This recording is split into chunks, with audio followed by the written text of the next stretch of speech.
Hey guys, this is a slower, more restorative practice. You can see my angle's a little different here because we're going to be using the wall. So I recommend when you're setting yourself up for your home practice that you have enough space for your arms to be able to stretch out wide, but you also have one clear spot on the wall that you can use to practice going upside down or some variations of my favorite pose of all time, legs up the wall pose. And that is what we are going to build into and utilize today. So let's get started in just a simple seat, and we'll do some seated cat-cows to warm up the spine. So just like on our hands and our knees, we're going to articulate the spine, link with breath, but for now, we will catch the front of our shins. On your inhale, lift your chest up, so you're leading with your heart. Open up your throat, look up. Exhale, arc your back deeply, so pull your navel back, tuck your chin to your chest. Inhale, tilt your pelvis forward, lift your chest, look up. Exhale, start with your low belly, pull back, round your back, tuck your chin. Keep going, 3 more rounds of breath. Inhale, you open. Exhale, hug your center. Inhale. Use your hands as levers to get more lift through your chest. Then exhale, extend your arms long. Tuck your chin. Last one. Exhale. Then rise up tall. Okay, I have my left shin in front, so we'll just do left leg first. You're going to lengthen through your right knee. So your right knee is going to be in line with your left foot, right foot behind you. Notice if you're really leaning onto your right side or left side, then you can lift up your left seat, bring some more stabilization in center. This may be enough for you. I'm forgetting the name of this pose right now, but I call it Iowa cheerleading pose. I used to be a wrestling cheerleader. We had that in Iowa. Okay, sit tall here. And then work your hands forward. Notice just the shift in angle, the different sensations that you get in your sensitive hip area. Okay, we'll take a couple more breaths here. You can walk your hands as far forward as it feels good to you. When you get to your edge, then drop your head. Send your breath to where you feel this pose showing up.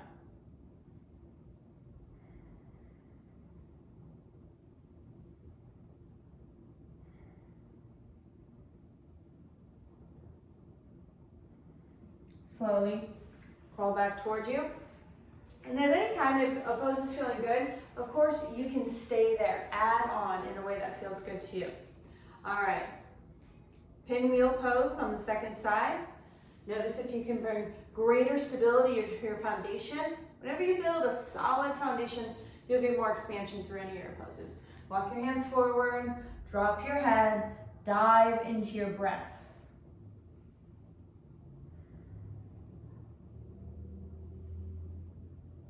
With every inhale, extend your breath from your seat up through your heart. Exhale, allow your bones to get heavy, drop your head.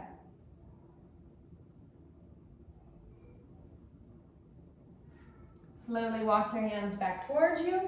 Come on up. Unite the soles of your feet in front of you. Slide your thumbs into the arches of your feet and then flap out your legs.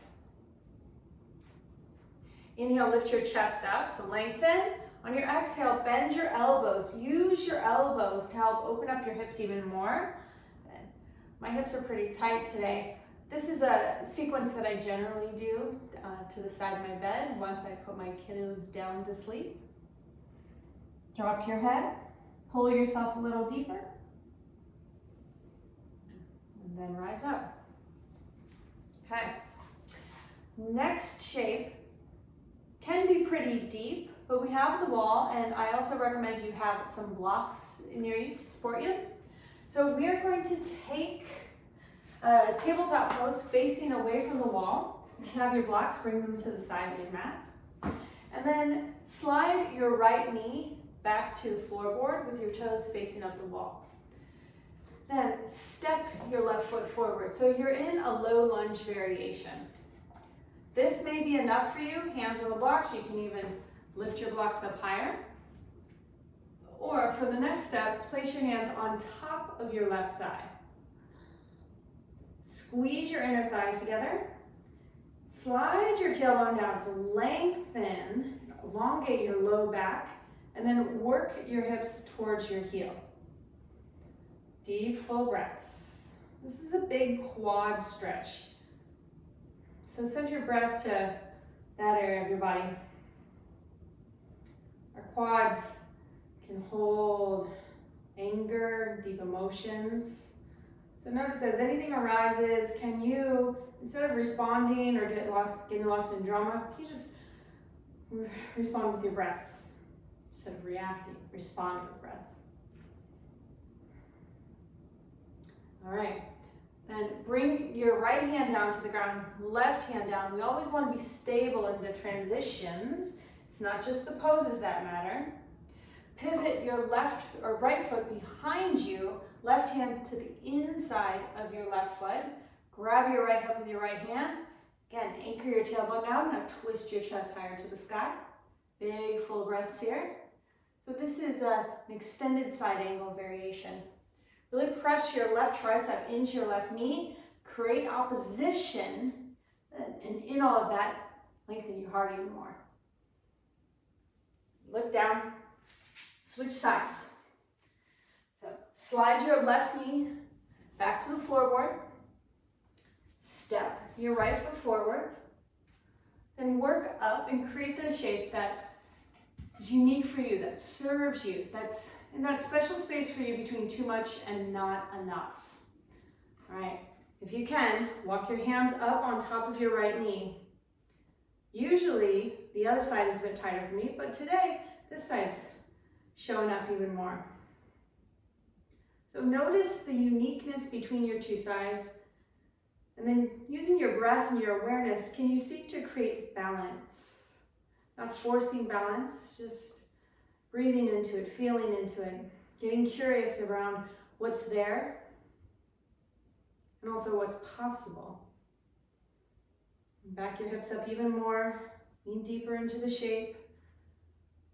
As we stay longer in poses, we allow tension, tightness, extra energy to burn away. And with our commitment to the practice, to the pose, a new edge will emerge, and then we can move into that compassionately, lovingly, with sensitivity. All right, hands to the blocks, and eventually to the mat. So place your right hand to your inside of your right foot. Spin your left toes behind you to the right edge of your mat. Grab your left hip and lean your chest back, your heart back, your head back slightly. Continue to work your right knee in towards your center. Press your right hand or your right arm out. Big full breaths here, yogis. And look down, hands to the mat. Come to a seat. Close your eyes, ground your hands, and notice how you feel now. Notice what you feel and where you feel it.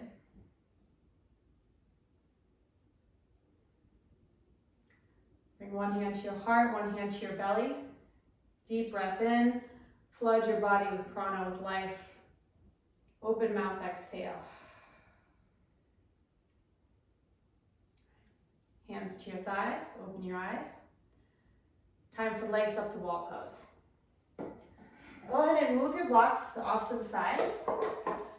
Excuse me. And then slide one hip up against your floorboard. Quick transition. Bring your feet up the wall. Use your forearms to help you lay down on your back. Once you get onto your back, scooch your seat as close to the floorboard as it feels comfortable for you. Then separate your feet to hips distance. Shake out your feet. Then bring your palms, the base of your palms, to your hip creases. Press your thigh bones against the wall. Deepen your breath. Allow yourself to give this assist that will be received in your low back, maybe your mid back. But the pressure of your hands against your thigh bones is tractioning your spine longer.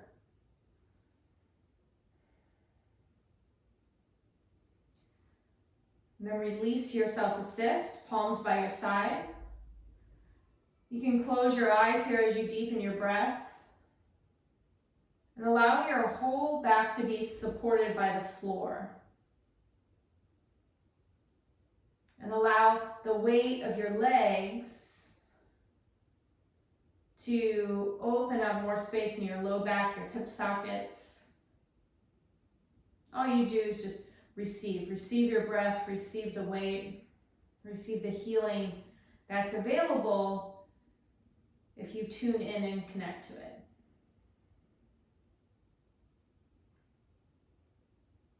Okay, moving on. Keep your feet as they are. And if this is feeling really good, you can stay here, of course. Otherwise, come into a wide straddle. Widen your feet as far apart as you can.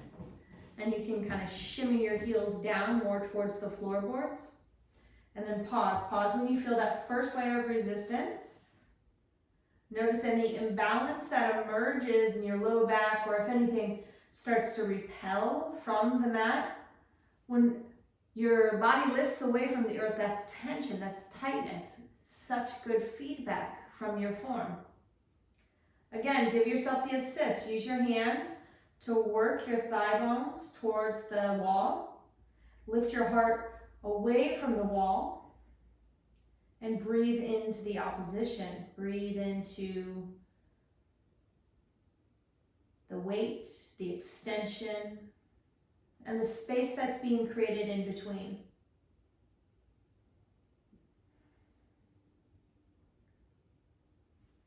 Now release the pressure. Turn your palms up to the sky. 10 deep, full breaths here.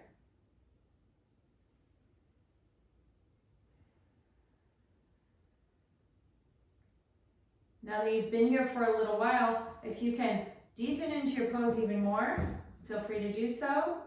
Once you've found your new edge, pause, stay, and dive into your breath.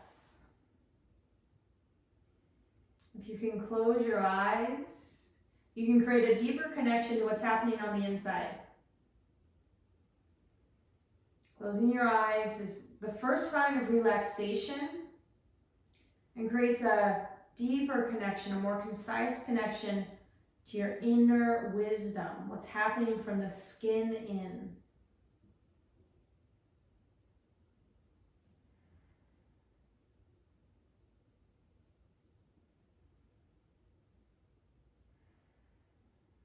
If any area within you is calling out for your attention,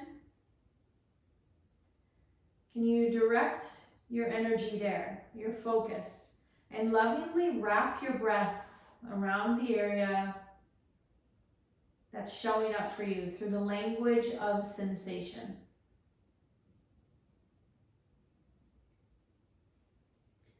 And slowly bend your knees. You can use your hands to work your legs up the wall, and then pause at hip distance. Pause. Notice the shifts you've created within you.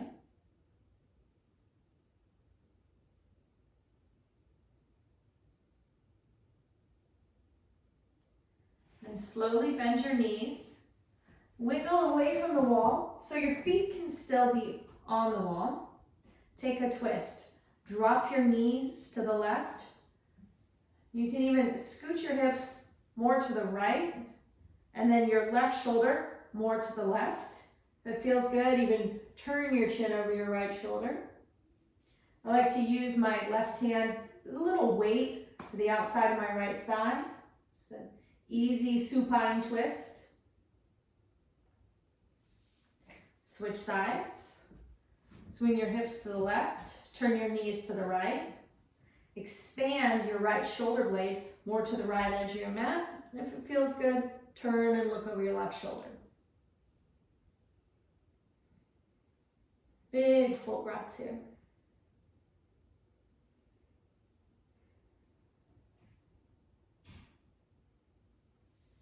Come back to center.